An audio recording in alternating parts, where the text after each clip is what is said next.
All right, welcome in everyone. It's time for another deep dive. That's right, a deep dive into a topic that I think we all grapple with at some point or another. Oh yeah, for sure. Love. Yeah, love, Yes. big topic. Big one. Yeah, and I'm curious to see, what kind of insights we can glean from this uh, source that was provided. Amor Sempre, right, by Adenáuer Novaes. Yeah, that's it. AmorSempre, and just for context, this is a second edition. Looks like it was printed in Brazil. Oh, interesting. Yeah, and copyright 1997, but publication 2002, so a little bit of time in between there. Okay, so it's been around for a bit.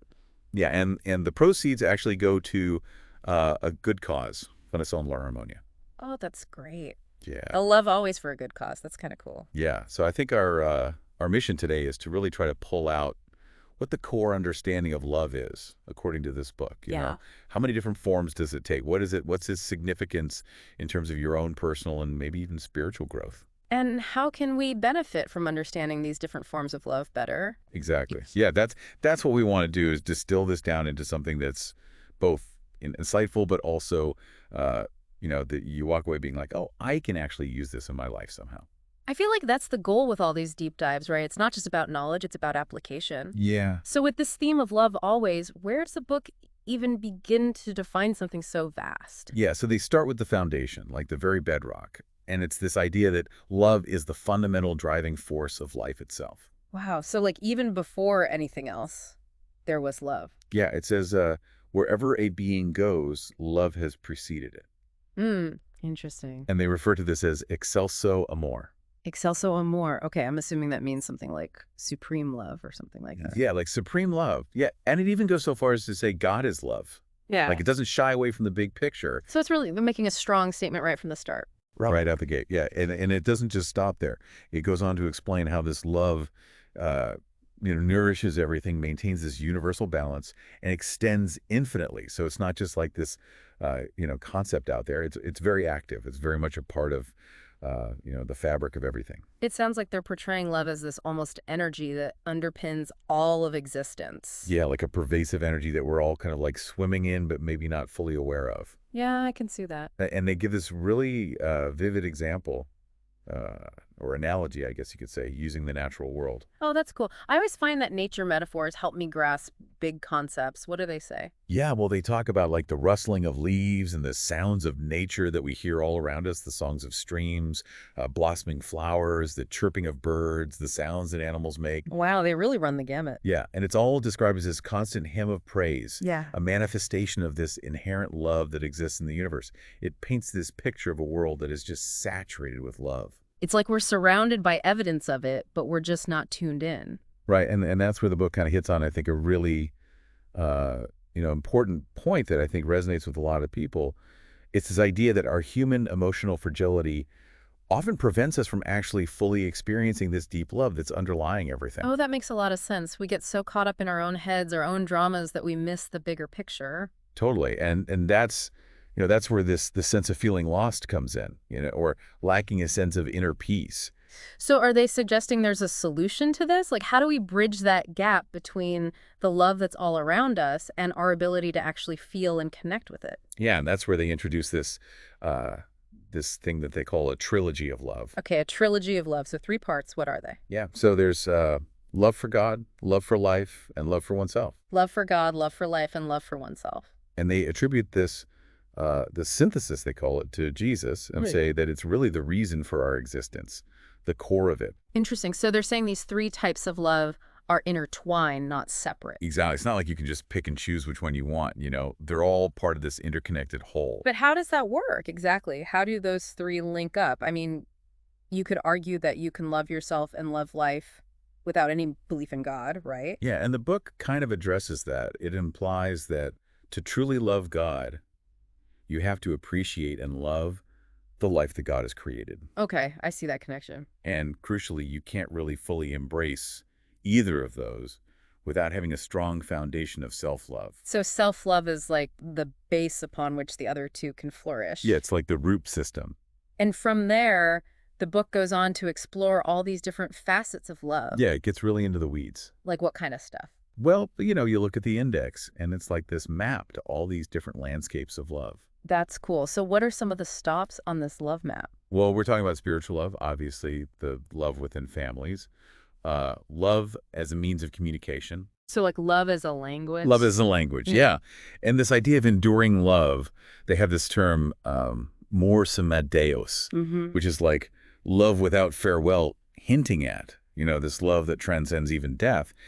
And also the notion of seemingly impossible love. Whoa, okay. So it gets into those really complex, messy areas of love too. Doesn't shy away from the hard stuff. I'm intrigued. And what else? What other aspects of love does it dive into? What talks about amor amigo, the love of friendship. Amor amigo. Okay. Yeah, and its connection to things like karma and neediness. Oh, interesting. So how do those concepts tie into love and friendship? Well, they're saying our acts of love or, lack thereof create these karmic consequences, and that genuine friendship that's free from neediness, that's actually, a positive influence on our karmic path. So the way we love or don't love has ripple effects. Totally. I like that. And what about other areas of life? Does it touch on those too? Oh, yeah, for sure. It talks about love as a therapeutic force, its role in achieving inner peace, and how it connects to finding meaning in our work. Okay, so it's not just about romantic love or family love. It's really looking at love as this force that permeates every part of our lives. Exactly. And it even delves into the complexities of love when faced with betrayal and its relationship to things like sex, passion, spirituality in a broader sense, education, forgiveness, religion, art, health, even charity. Wow, they really cover a lot of ground. It's pretty comprehensive. And it all kind of comes back to this central idea of amor sempre, love always. I see. It's like the thread that connects all these different aspects of love. Exactly. And to really I guess you could say solidify this understanding of love, they include a really famous passage from Paulo in 1 Corinthians the 13th. Oh, okay, the love chapter. I'm familiar with that one. Yeah, so they take verses 1 through 7, and it just offers this really powerful description of what the qualities of love are. And what are some of those key qualities they highlight? So it says love is patient. It's going to give the fundamentals. Yeah. Then it says it doesn't envy. It doesn't boast. It's not proud. It's not rude or self-seeking. It's not easily angered, and it keeps no record of wrongs. That's a tall order. Yeah, right. And instead it says it rejoices with the truth. It bears all things, believes all things, hopes all things, endures all things. It's almost like a checklist for authentic love. Right. It really sets a high bar. It definitely does. So by including this passage, what do you think the book is trying to achieve? I think it's giving us this benchmark to measure our own understanding of love against. Okay, so it's not just a feeling, it's also about how we act and how we choose to be in the world. Totally. Yeah, it's about embodying those qualities. I see. So as we start to wrap up our deep dive into Amor Sempre, what would you say are some of the biggest takeaways about how this book views love? Well, it's definitely clear that it presents love as this incredibly deep and multifaceted force. Mm-hmm. It's not just this fleeting emotion, but it's like this bedrock of everything. Right, it's foundational to existence itself. And it's essential for our own personal development, but maybe also our spiritual development as well. Yeah, and we talked about how it really emphasizes self-love as this key ingredient for psychological well-being, and it distinguishes between spiritual love and these more superficial connections that are based on material things. Yeah, and how the family is this primary space where we learn about love and experience it in all its, messy glory. Right, it's like our first training ground for love. Totally, and also how it portrays love as this universal language that connects us all, regardless of our differences. Yeah, I really like that point about love as a language. It transcends words. Right, and then this idea of amor sempre, love without farewell, even in the face of death.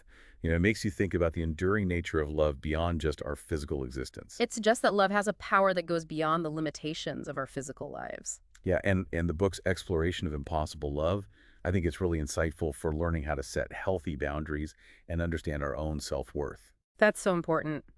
And it also highlighted Amor Amigo, the love of friendship, reminding us that platonic connections are just as vital as romantic ones. Yeah, and to understand love as something that's bigger than just, our own needs and desires. Love as a force for good, not just personal gratification. Exactly, and it presents it as this tool for healing, and growth, this thing that's intimately linked to finding inner peace and purpose in our work. I like how it shows that love isn't isolated. It's interconnected with so many other parts of our lives.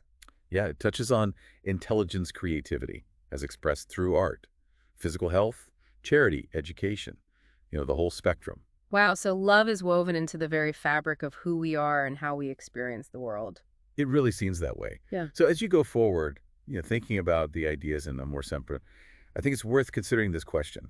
That the book kind of poses throughout, what if love isn't just something that we experience, but it's actually the very essence of our spirit, the most fundamental part of who we are. That's deep. So instead of seeking love, we should be recognizing ourselves as love.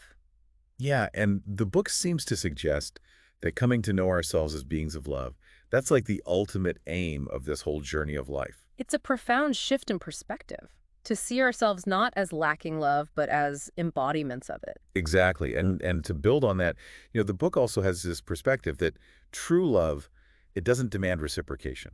Oh, that's interesting. So it's not transactional. No, it's about fostering this sense of freedom and genuine happiness, not just for ourselves, but for everyone around us. That's a powerful message. Love is a liberating force. Yeah, and it encourages us to have this really expansive and selfless understanding of what it means to love always. Amor Sempre. Amor Sempre. All right. So much to think about.